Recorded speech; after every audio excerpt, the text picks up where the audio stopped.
So welcome back to my channel, fellow gardeners. Today we're going to talk about deadheading and why it is so important.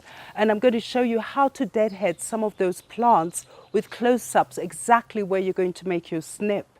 Second thing we're going to look at is pinching, and I'll explain why pinching the plant is very important.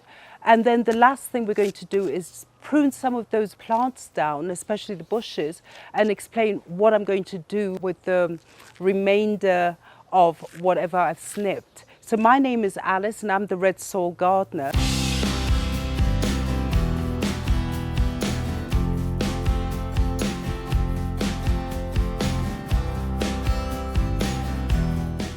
Today, as I mentioned earlier, I'm going to talk about deadheading, and I'm going to talk about pinching, and then I'm going to talk about pruning. So what I did is that this is my garden, and if you all remember before, I had huge canna lilies, very, very tall. They were red. And the thing is that when I had them here, it was lovely because as I sit in my sitting room, I just used to see there's so many red canna lilies, and it used to make me very happy. And then a few months ago, when we had one day a violent storm, I woke up in the morning and all the canna lilies had dropped. So what I really now have is the dwarf canna lilies that are at the back, which actually grow to about this height, and that suits me. So what I did here is I just bought in a lot of pots and also a lot of the seeds that I had collected before, and I just sprinkled them, I propagated them, and then now I wanted to go in here and actually show you how to deadhead your plants. Now, deadheading is very important because what happens is, as your plant is maturing, it does produce flowers. And as we understand, flowers are there to actually ensure that it goes into seed production, the plant. And then from the seed production is that the plant actually reproduces itself. Now, what happens is that once you do actually cheat the plant and remove the spent flower once the flower is finished, if you crop it before it goes into seed production, what happens is the plant sort of gets into shock and says, we need to produce more flowers in order to survive for our future generation. So by deadheading it, what happens is that you increase your blooms. Not only increasing your blooms, it also makes the flower patch actually looks a bit more presentable instead of having all these dead spent flowers hanging there. And then the third thing is that once you do cut your spent flowers, you can actually dry them and reintroduce them into the garden, as I've done with my calendulas everywhere, and my cosmos and my Mexican sunflower. So I'm going to show you exactly where you need to cut your plant, to cut your flower, so that in the end it's neat, and then you do increase the blooms. So come with me. So one of the reasons why I do have gloves is it also depends on whichever plant I'm going to actually deadhead, because sometimes you can come across a plant that is slightly toxic and you do your deadheading, and then before you know it, you get the sap and it starts to irritate. So sometimes it's always better to actually have your gloves. Now the next thing that I do is I have my shears here, and I do have cotton wool here, is because we'll be moving from plant to plant, it's always good to actually disinfect your scissors with rubbing alcohol. And then I have this other one. Roster thinks it's a toy. So I'm going to disinfect those ones. And then now we move on. Now, why I stand here is that I have my calendulas here, and I'd actually waited for them to actually go into seed production. And in that way, at least you can get the feel of what their seeds look like. So this is the calendula, and I've got beautiful ones. I've got yellow ones there. I have these got an orange tint, and all these were actually collections of seed from the last deadheading. So with my scissors, I am actually going to go here and I will show you where you can actually snip. These are all spent flowers. Do you see this? That's spent, that's spent. This one has gone into seed production and you can see the seeds there. So if I take, for example, this one, I'm going to look in the plant here and go where the plant, right here. And so I'm just going to snip here, where the spent flower, right at the bottom there, just like that. Let me take another example here. So this is spent, and what I'm going to do, this one is coming up, this one's coming up. So in between there, I'm just going to snip. So basically what we're going to do is we're going to have more flower production there, and basically these will come up, but we removed the spent flower. Now here I am again on my salvia.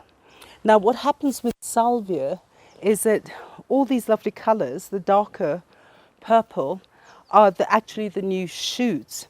Now I have two choices. I can actually just go here and look for right at the end here, and just here. And I'm going to snip there. I'm going to remove that spent flower. So here I am with my Gabera daisies, and I just love them. Look at that. And I have them in different colours. And in between my gazinias, they had died a bit, but once I did put them in this in this location, they're all just opening up and it looks amazing. So with the Gabera daisy, what I'm going to do is I'm going to look for a spent flower such as this one, and I'm going to go right down to base. There, done. And this is another stalk here, and here's another one. So with the Gabera daisy, in order for you to actually, through deadheading, you see, what happens once you remove that spent flower, as I mentioned earlier, this little plant is going to start producing more flowers in order to produce its seeds. So we've got that one sorted. So now we're going into the Mexican sunflower. Now, when you're looking at the Mexican sunflower, what happens is let's look for a nice spent one. Let's look at this spent one. All I do is I go here, I'm going to just nip there. Again, I'm going to go here and just remove that there, because these ones, as we've seen, is we've already got flowers coming up at the junctions. Now, this is my yarrow that had been actually flowering and had beautiful flowers, and I have another one which is coming up here. But what happens is this is spent. It's actually come to the end. Now, basically what you have to do is not snip it in the top. Go right down to the base here, look for the base and remove it just like that. And what I will do with the yarrow is actually keep it, because this has gone into seed production, as you've seen, and I may be able to get baby yarrows, so I'm going to just keep those. Okay, we continue. So here it is the agapanthus season at the moment. As you see, iris, agapanthus, everything is in full bloom. So a lot of people do like to actually keep the agapanthus like this, or even dry it and spray it and make flower displays. However, for me, the beauty of having the agapanthus season starting is I just want to see blue. So what I'm going to do is, in order to remove the spent flower, I'm going to go right down to base. Once you've removed the spent flowers, just remember, now the plant will go into producing more flowers, spending more energy into flower production so that it can continue its life. So I'm just going to put this here. Okay, so we're here with my dwarf canna lilies, and what we know is that once it does go into seed production, it does produce a bloom. Now what I do here is I have this one. This is the spent flower that has actually gone into seed production here. And so what I'm going to do is actually go completely down here and snip it, remove that. Now what we've seen in the canna lily, this is another flower coming up here, so that is good. So if we're looking at this, where it's actually normal flowers here, what I normally do is I would go right down to base here and remove that stalk, just like that. In that way, sorry, I have to throw it there. What happens is the canna lily will go down and it will produce another stalk, and then you can start your flowers again. So another thing is for pinching. Pinching actually is a technique that we use, that when you do actually snip the top of the plant, which you can actually do with your fingers, is that what happens is your plant automatically starts producing lateral stems. And what happens is that as you do this more often, is the plant will get bushier. Another thing that we can do is my butterfly bush here, which is going a bit wild, and it's got its flowers here, which looks really pretty. Look at that. I love this. I love this lilac flowers. But again, is if I'm going to prune it, I'm just going to cut it here because it's getting a bit wild. And also it's preventing this area from getting sun. But once you do cut it, what happens is all these side leaves, as you see, actually will start having lateral stems, and this butterfly bush will get bushier. So my last thing, what I want to do here, because it is the rainy season in Nairobi, and so every single night has been raining profusely, and so my salvia here is looking a bit haggard. So what I was thinking is I'm going to just go in and prune it. I'm going to actually go here, look for a node, and cut just above the node, like the node is here. I'm just going to cut it there. And then I'm going to continue here, because once you do cut it, what happens is I'm going to get side branching, and also it'll look neater. And these are the petunias. So I'm going to just remove that. Okay, here I've cut, there I've cut. Down here, I think I'm going to minimize it, and because it's just a bit like that.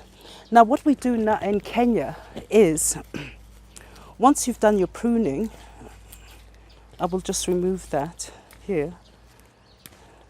And I have my node here, so I'm just going to remove that, cut it a little bit less. So what we do in the rainy season, we do cheat a lot. So in order for getting more of these salvias, all I need to do is actually, because the soil is moist, is stick it in the ground, and it will actually come up again. It'll propagate itself while it's there.